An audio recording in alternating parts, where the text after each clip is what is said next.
Inspiration for Teachers podcast, bringing you dynamic and inspirational educator interviews. Our fascinating guests share their professional challenges and creative resolutions for success. Discover their workable strategies, ideas, and resources to reach your educational goals.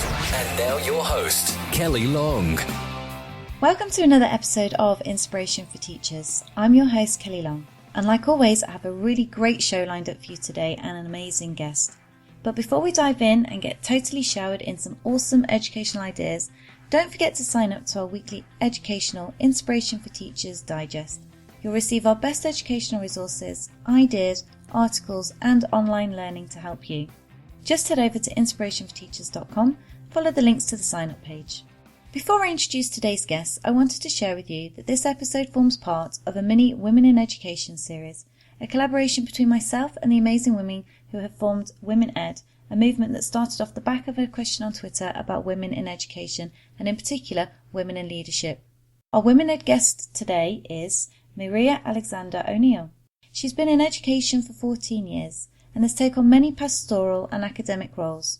She has led and managed many developments at a departmental, whole school and regional level.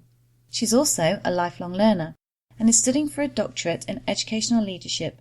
Now, before we dive into your educational challenge of overcoming judgment and criticism,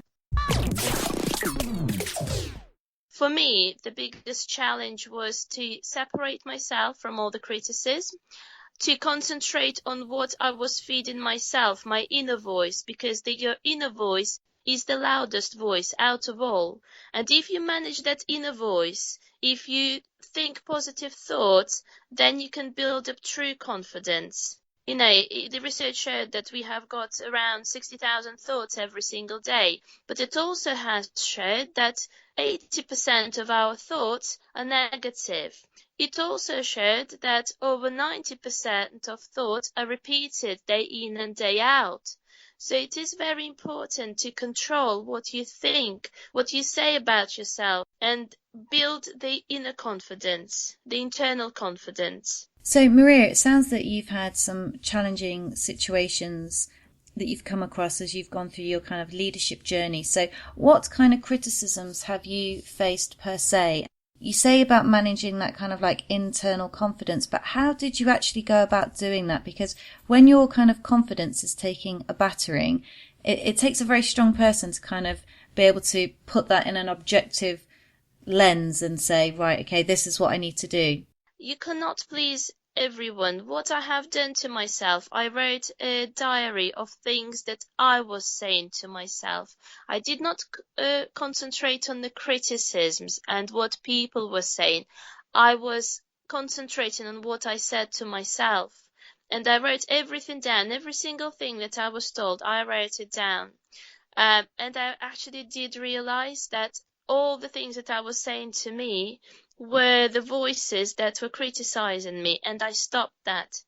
I started turning my inner critic into my... Thank you for listening to this short snippet of Inspiration for Teachers podcast. If you found the information contained within this episode valuable, head over to our website at inspirationforteachers.com. You can download the full episode and all of our best educational resources. That's inspirationforteachers.com. Don't forget it's the number 4 in the URL. Thank you for joining us today on Inspiration for Teachers. For more resources, tips, and advice, visit our website, inspirationforteachers.com. If you enjoyed today's episode, we would love to connect with you. Just click like on our Facebook page at facebook.com/inspirationforteachers.